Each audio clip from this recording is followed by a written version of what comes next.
Hi there.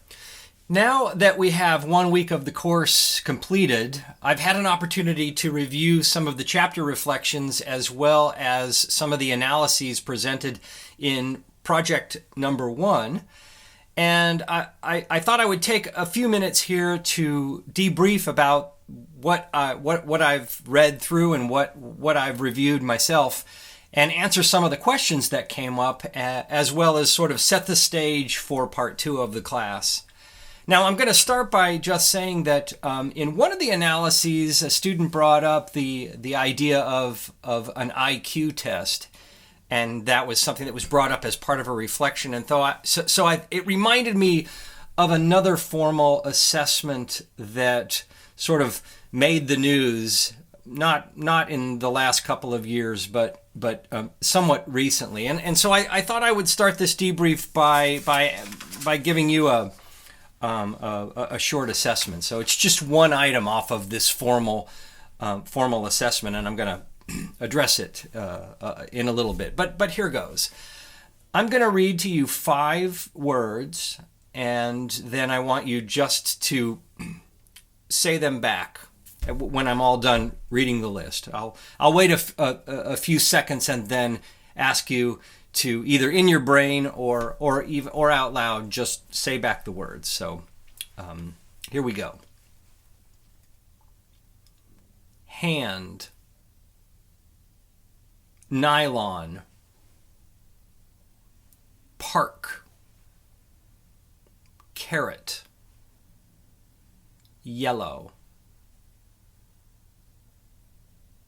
Okay, so those are the 5 words. Now, if you could just sort of think about what they are, see if you could list them again or repeat them in some capacity. Go ahead, I'll wait.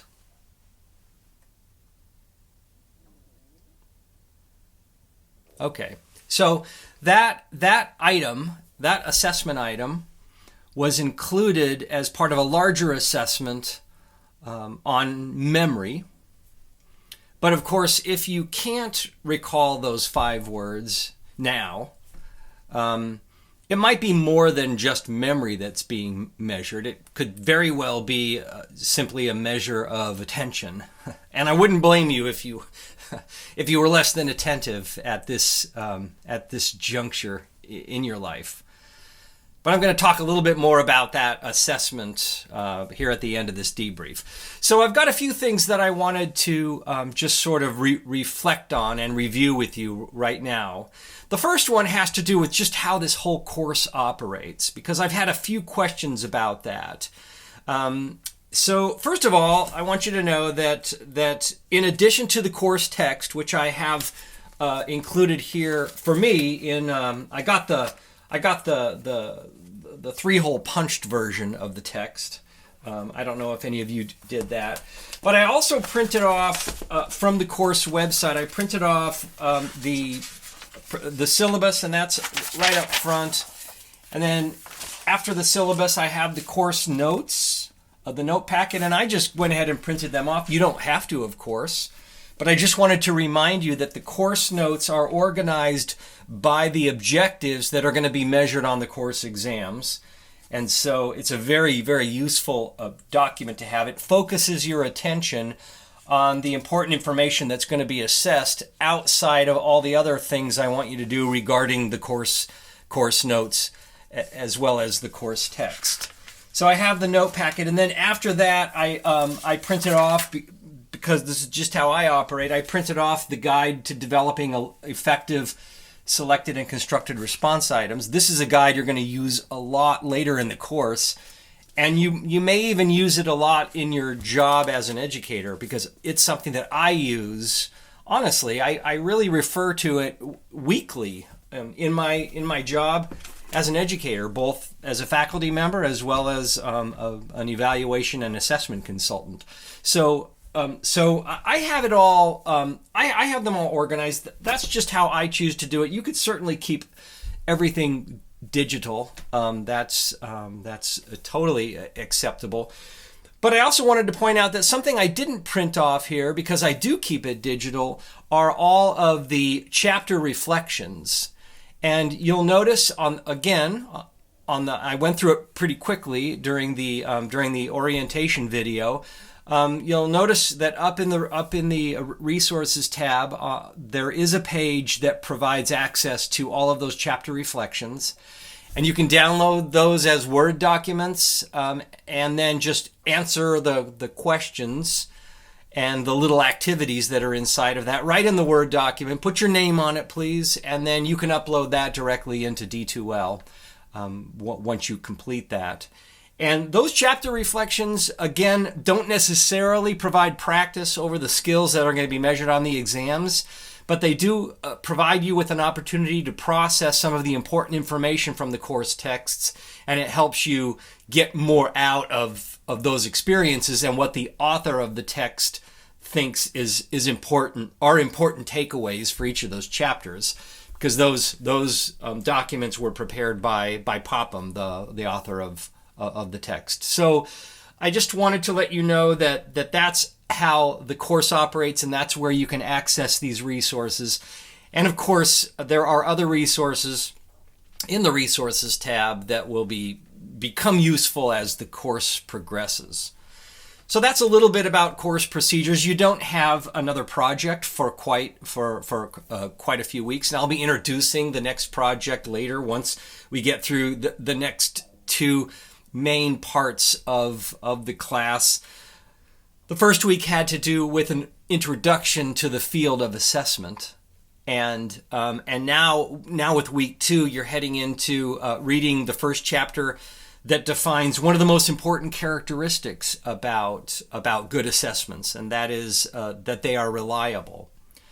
But I wanted to spend just a couple of minutes, first of all, addressing some questions that came up in the reflection for the first chapter. So one of the questions that came up that some students had some issues with was when you were asked in chapter 1 to sort of complete this terse self-test about testing. You got to love the alliteration there.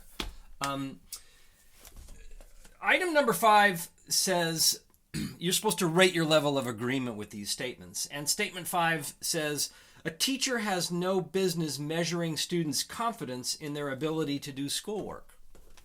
And many of you agreed with that statement, or strongly agreed.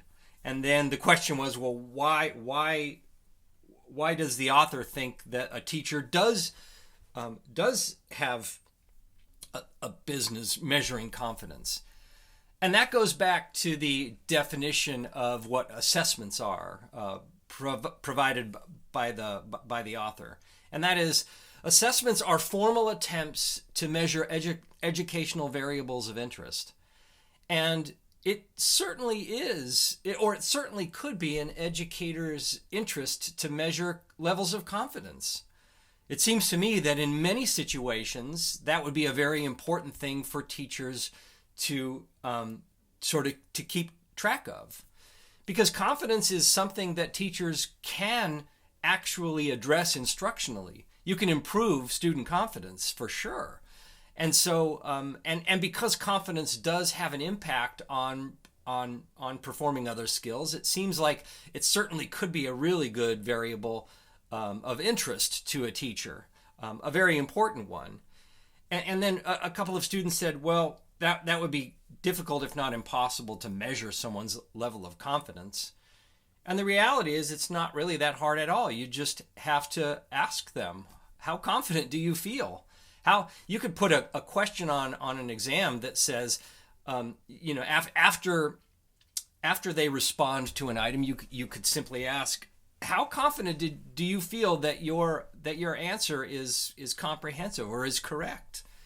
That would certainly be a formal way to measure levels of confidence, and there are other ways too, and we'll get into some of those later in the course. But again, it has to do with variables of interest, and oftentimes teachers may not consider things like confidence as something that they feel that they want to assess, because they regard assessments and testing as things that are strictly academic. And that just couldn't be further from the truth.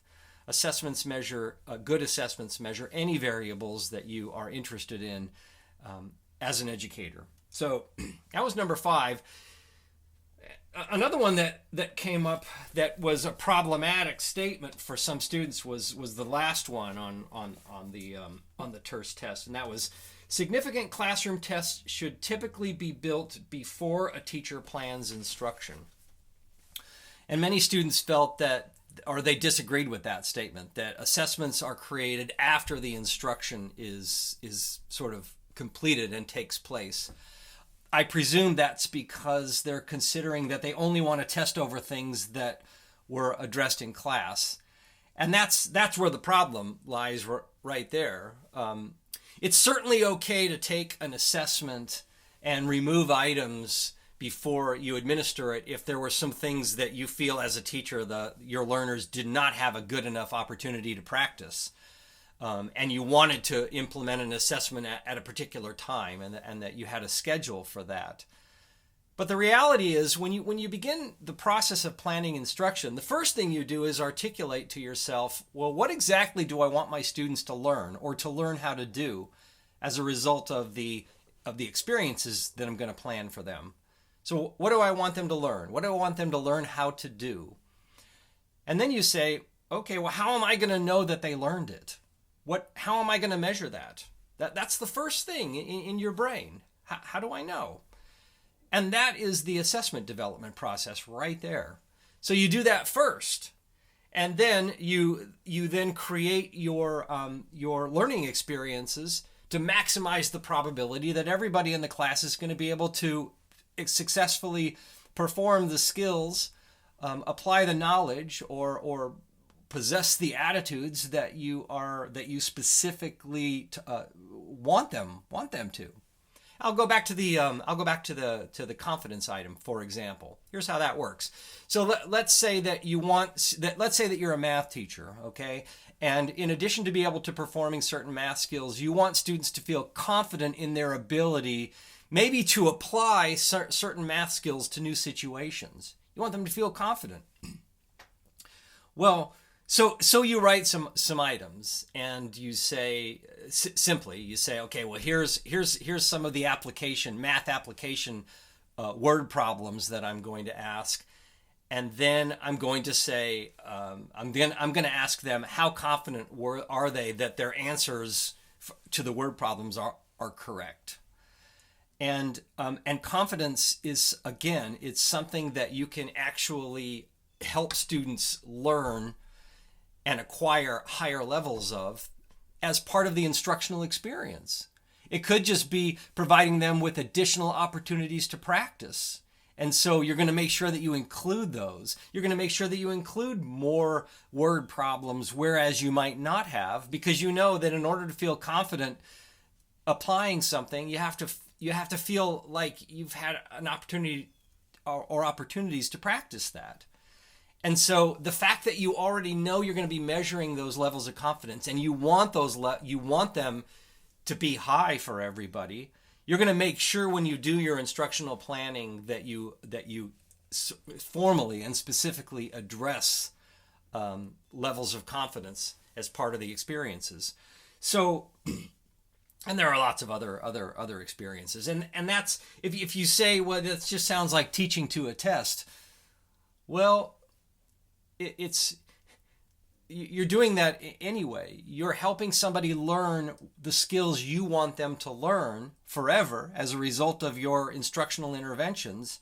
And when you go to plan that, of course you're going to already have an idea in your head of how you're going to be able to tell that they actually learned what you want them to. You already have that in your head. You're already teaching to a test if the test is really good, you know. So and is faithful to what it is you want them to learn how to do. So that's a little bit about some of the reflections that came up, some common issues for the analyses you did after reading the first chapter. So then now I want to talk just a little bit about project number 1, and that is, if you recall, you performed 3 formal assessments that some people might take in the real world outside of school.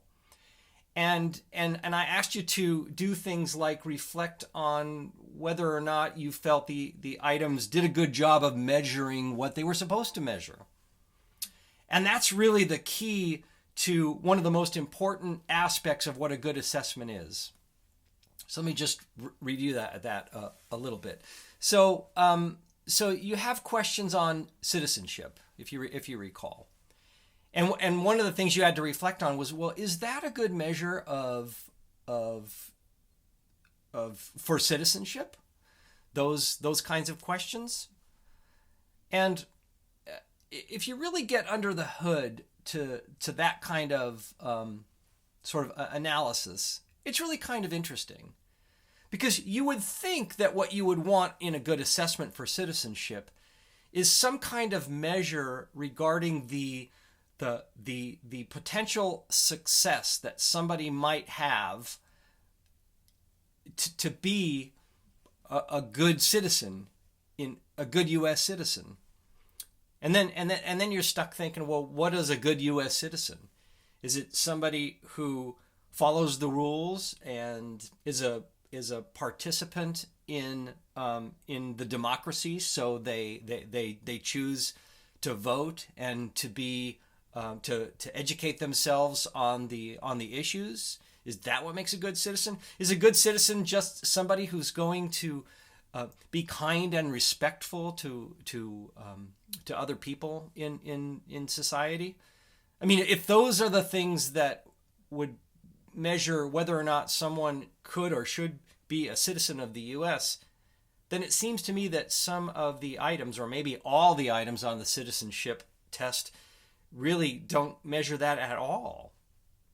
It seems to me that what they really measure, or what they are really measuring, is some basic fundamental sort of literacy. Literacy about, do you understand these questions that are written in English? And maybe some basic literacy about how the government works. Whether or not what percent of the vote in Congress will get a law passed. That might or might not, in my opinion, being literate about that, I'm not so sure that there's a direct line between that and being a successful citizen. But there might be more of a direct line in terms of your ability to understand the common language of the land, perhaps. Though goodness knows, we all know that does not define what constitutes someone who can be a success in our society, or be happy here, or that we all can't benefit from somebody in our world who doesn't speak English very well. So anyway, questions like that were asked so that you could just think about, well, what does make a good assessment? And you can't answer that question, first of all, until you understand what the actual purpose is of the assessment. So what's its purpose? And then you can look at these items and say, well, do they do a good job of measuring that? And what are the chances that whatever score that they get on that assessment, or however they do, that's really going to reflect the thing, that the purpose or the thing that you want to be measuring in the first place? And related to that, I brought up the idea of you determining whether or not you felt there were opportunities for either type 1 errors or type 2 errors. Type 1 errors being what are called false positives. And that is, somebody does well on an assessment, so they do well. But it turns out they really can't do the thing that you want them to be able to do. So going back to the citizenship test, they do really well on the citizenship test, 100%, yet they go out into society and they become destructive or a burden. That would be a type 1 error. Or probably more realistically, somebody doesn't do well on that assessment, maybe because of language issues, but the reality is they would make perfect citizens for America. Probably the same kind of citizens that we had when we were settling this country and really embracing the immigrants who created a good part of this country. So So that's type 1 and type 2 error. And perhaps it's even easier to consider when you consider the Department of Motor Vehicles test. So again, you have to look at, well, what's the purpose of that written test for the DMV? It certainly has to do with interpreting the meaning of common road signs and some basic rules of the road. But would it be possible to do well on that test and yet be a really, really bad and almost dangerous driver? Well, certainly. Again, that would be a type 1 error. A type 2 error would be somebody who can't seem to pass those tests, who can't seem to recall the particular meaning of the shape of a sign or the color of a sign or something like that. And yet they're very attentive drivers and they interpret the rules of the road very, very, very well. That would be a type 2 error. They can't pass the test, but they would be a safe and competent driver. Again, a test like that written test makes you just wonder, okay, well, what's its purpose? Certainly it doesn't have anything to do with measuring your ability to operate a motor vehicle, like the actual operation of it, to be able to brake appropriately, make turns appropriately, park appropriately, that kind of thing. That would be a different kind of a test, obviously. But so you were asked to reflect on that. So one of the things about some of these tests is that they were all exclusively what we call selected response tests. So those are tests in which, like multiple choice, where you have to select the best possible answer. And there are lots of things that you can do as someone who writes those items or creates them. There are a lot of things you could do to minimize somebody having a type 1 error. That is, being able to guess the correct answer without really knowing the correct answer. There are things you could do to write assessment items to minimize that. Or vice versa. There are things you can do to write items so that if somebody doesn't answer them well, that means they really don't know how to do the thing that you want them to be able to do. And that's not always the case.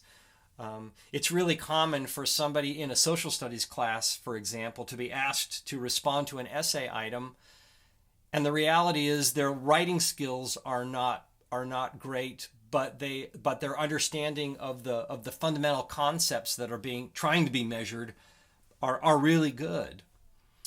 And so what's really being assessed is their ability just to write, and that's a classic example of a type 2 error. So they're going to get the item wrong, a low score on it. But the reality is they understand the concepts maybe better than anybody else in the class. So that speaks to the quality of a good assessment.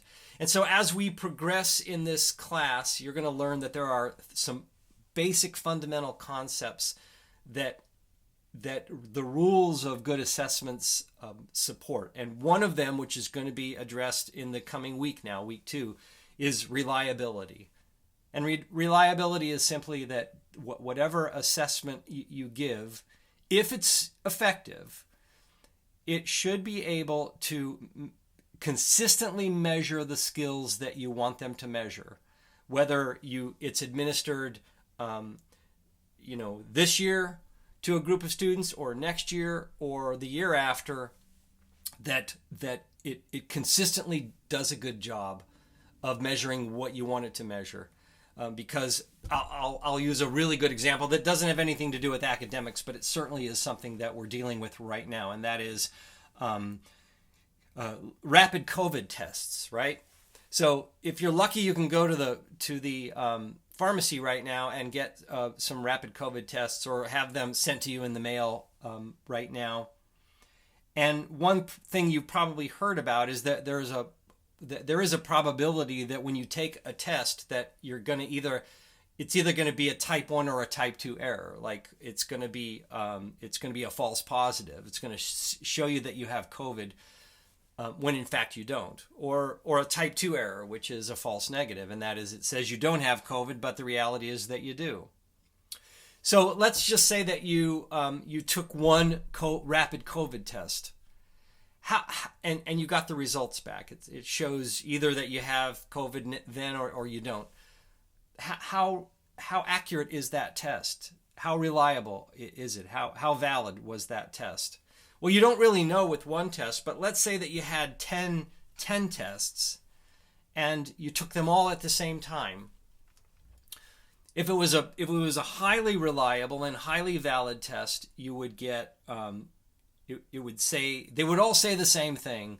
Either all yes you have it, or all no you don't. And then you'd have to cross match that with some other really good test, a more comprehensive one, maybe a blood test that would show that, okay, well, all of those tests were they were all valid. They weren't exposed to something, or maybe they all got heated up too much in transit, or froze or something. But let's say that you took 10 tests and 6 of them said you were positive and 4 of them said that you were negative for COVID. Is that accurate enough for you? I don't think that it would be. I don't think it would be accurate enough for anybody. And so if that were the case, those tests probably wouldn't be administered. So we as educators, we need to draw the line at what we think, like at what level are we going to accept as being accurate or valid on testing. And so usually it's something on the order of, 95 times out of 100, the test accurately measures what it's supposed to measure. That's a good measure of validity and how reliable something is. So that's a little bit about what we're heading into with the class. So now I want to go back to the very first thing that was discussed in this, another formal assessment, and that is there are, I presented you with 5 words. Remember that? So let's see now, on a delayed test, can you recall? How many of those 5 words can you recall?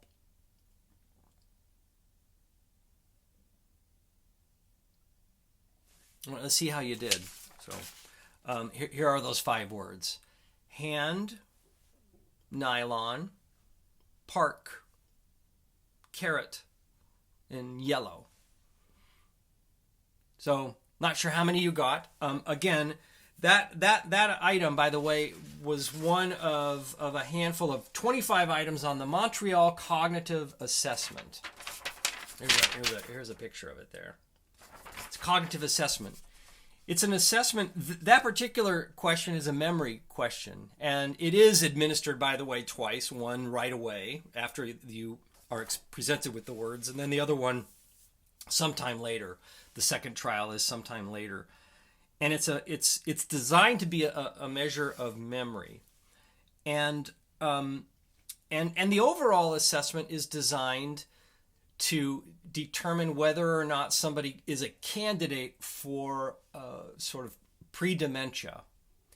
And so it consists of a lot of really simple items. Like, for example, if I were to show you those pictures and say, which one is the elephant, then you can point out which one is the elephant.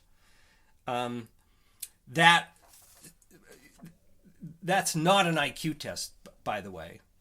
And the reason why I say that is because the president in the previous administration sort of very, very publicly communicated that he scored 100% on an intelligence test when he was being assessed, and he was very proud of that, and he used it in quite a bragging way. And I don't know if that was just part of the character that he was playing at the time, but the purpose of the assessment was not to measure his intelligence. It was again administered to measure whether or not there was some suspicion that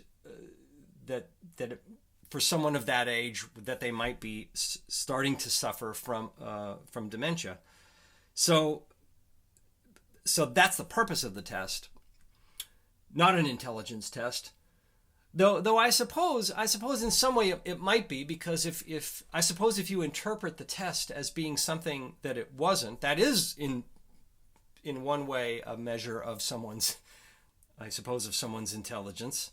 And maybe even the manner in which you might communicate the results of that might be a measure of something else.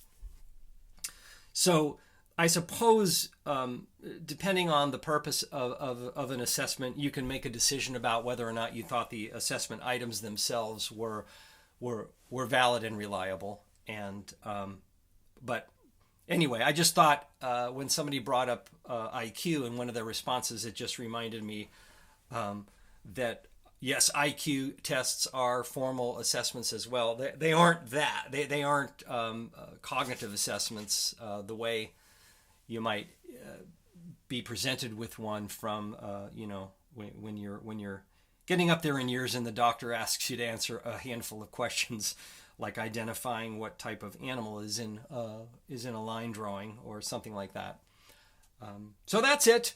We're heading into the second week of class, and again, you're going to read through chapter 3 this week. There's no project due, and I hope you appreciate the importance of chapter 3, and that you also appreciate the reflections. So get that, complete that, and I will be spending the rest of this week grading and reviewing everything from last week. So onward we go.